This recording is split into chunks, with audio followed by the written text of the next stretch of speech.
Et salut à tous, c'est Victor, j'espère que vous allez bien et aujourd'hui on va s'attaquer à l'augmentation des passeports annuels. Alors ça fait pas mal de temps que je devais sortir cette vidéo, mais j'étais un peu occupé, du coup j'ai pas eu trop le time, mais je la sors maintenant. Alors je sais qu'entre temps il y a la vidéo de Del Polémique qui est sortie, alors je ne l'ai pas vue parce que tout simplement je ne voulais pas que leurs avis et que leurs vidéos m'influencent sur ce que moi je vais dire. Du coup moi je verrai leurs vidéos une fois que ma vidéo sera sortie. Mais il se peut forcément qu'il y a même de fortes chances pour qu'on dise des choses semblables, on va dire ça comme ça. Bon, ça faisait donc pas mal de semaines qu'il y avait une rumeur qui était arrivée tout simplement. La rumeur a été tout simplement qu'il allait avoir une augmentation des prix des passeports annuels. Mais ça s'est confirmé quelques temps plus tard. Tous les passeports annuels ont augmenté, y compris le Infinity. Oui, j'ai dit y compris le Infinity, parce que l'année dernière, le Infinity n'avait pas bougé. Par contre, tous les autres prix, tous les autres passes annuels avait augmenté. La question qu'on peut se poser cette année est pourquoi cette augmentation? Qu'est-ce qui justifie cette augmentation? Qu'est-ce qui change cette année par rapport à l'année dernière, etc. Pour être honnête avec vous, pas grand chose. J'ai recherché un peu les nouveautés, etc. La seule nouveauté qu'il allait avoir cette année, c'est tout simplement la saison du Roi Lion et la nouvelle soirée, qui est là vraiment concernée pour l'Infinity, la soirée Hip Hop Lab Experience. Après, peut-être qu'il y aura d'autres soirées dans l'année qui seront rajoutées. Alors évidemment, là je parle que de l'Infinity, il n'y a que le Infinity qui a augmenté de 50 €. En effet, le pass Infinity passe donc de 399 € à 449 €, donc une augmentation de 50 €. Le pass Magic Plus passe de 259 € à 299 €. Le pass Magic Flex de 259 € à 299 €, une augmentation de 40 €. Et pour finir, le pass Discovery qui passe donc de 149 € à 179 €, soit une augmentation de 30 €. Donc qu'est-ce qui justifie encore une fois cette augmentation? Rien. Vous allez me dire pourquoi? C'est que les studios vont être un véritable carnage. Entre la fermeture de Armageddon, Rock'n'Roller Coaster, le Blackbuster, le Café des Cascadeurs, Motor Action qui va certainement y passer dans quelques temps, Disney Live Junior Live on Stage, ça commence à faire beaucoup. Plus aussi, il faut pas oublier que Disneyland Paris, ils savent très bien que ça fait beaucoup. Ils vont devoir donc garder Tram Tour, mais qui va être un véritable gruyère. D'ailleurs, je sais même pas comment ils vont faire pour en fait que ça colle, parce que vous savez, il y a la vidéo forcément qui va avec.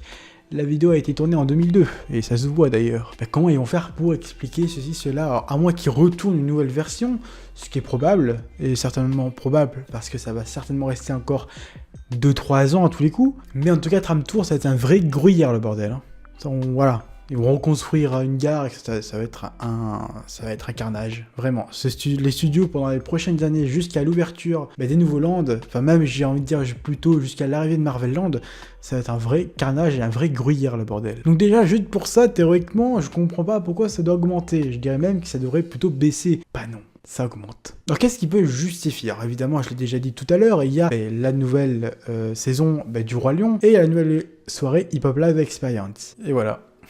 C'est la seule nouveauté. Il faut savoir évidemment qu'il n'y a aucun avantage en plus, il n'y a vraiment rien en plus en termes d'avantages. Vous pouvez forcément réserver pour différents spectacles dans des lieux réservés pour les Pass Infinity.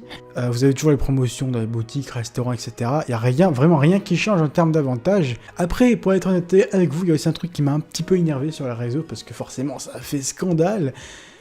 Certaines personnes sont amusées à parler d'il y a 10 ans. Enfin, d'il y a quelques années.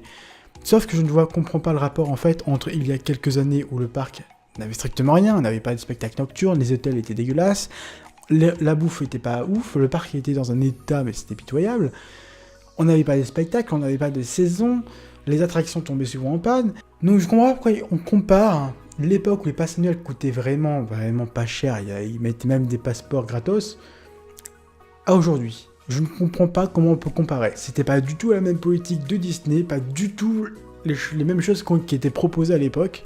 C'était totalement autre chose, c'est pas du tout la même chose. Et en fait, pour moi, tout simplement, c'est une technique politicienne. Je sais pas du tout si ça se dit ça, mais c'est-à-dire qu'en gros, on vous montre le pire pour justifier cette augmentation-là, par exemple. Ça n'a... Voilà, quoi. De toute façon, je pense qu'on est tous d'accord pour dire que le Pass Infinity vaut le coup actuellement. En quelques entrées, vous le rentabilisez clairement, et ça c'est sûr. C'est pas parce que le Pass annuel est rentable que cette augmentation reste justifiée. Donc est-ce que, encore une fois, cette augmentation est justifiée? Mais selon moi, clairement, avec ce qui se passe au studio, et même ce qui va se passer au Disneyland Park, parce qu'il faut savoir aussi que, par exemple, tout l'été, It's a Small World sera en réhab. Yes, donc It's a Small World quand même qui est...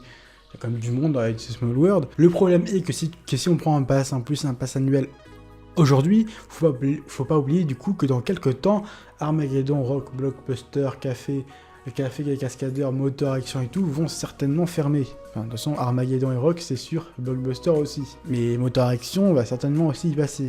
Donc ce qui veut dire qu'il y aura ces personnes-là qui vont aller ailleurs, dans d'autres attractions. Donc ce qui fait que le temps d'attente risque d'être encore plus long. Donc prendre un pass annuel, pour certes avoir des avantages comme tout simplement entrer sur le parc, etc., et avoir des promos, mais si c'est pour faire le double d'attente qu'auparavant, est-ce que ça vaut vraiment le coup de payer 50 € en plus? Après évidemment, c'est aussi ce que vous préférez tout simplement, si vous êtes capable d'attendre par exemple 20 minutes de plus pour une attraction, ou pour des rencontres, etc.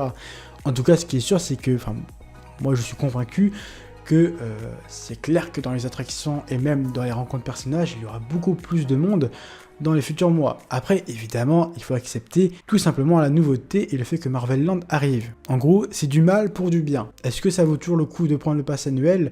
Pour ceux qui n'étaient pass annuel, si moi j'étais pass annuel l'année dernière, je suis pas sûr que j'aurais repris un pass annuel cette année. Bref, en tout cas, j'espère que vous avez compris ce que je voulais dire. N'hésitez pas à mettre votre avis en commentaire, parce que j'ai envie de savoir ce que vous en pensez, que vous soyez pass annuel ou pas. J'ai envie de dire, tout le monde a un avis dessus, donc autant le partager. Et au passage aussi, je me suis inscrit sur Utip, donc voilà, si tu souhaites m'aider gratuitement en regardant des pubs, le lien est en description, ça peut m'aider, voilà, acheter de nouveaux matos, etc. Le lien en description. Donc voilà, j'espère que cette vidéo vous aura plu. Si c'est le cas, n'hésite pas à t'abonner, à activer la cloche si ce n'est pas déjà fait. N'hésite pas évidemment à mettre un commentaire. Et puis en tout cas, nous on se retrouve très vite pour une prochaine vidéo. Sur ce, ciao. Dans la vie réelle, les animaux ne parlent pas. Et ils chantent encore moins. Je n'ai jamais vu un gamin de 10 ans voler pour aller à Neverland grâce à la poussière de feu. Depuis qu'embrasser une fille quand elle dort est un acte héroïque qui lui évitera la mort. En parlant de filles, j'allais y parvenir. Quel intérêt d'avoir des cheveux plus longs que son avenir. Là j'attends.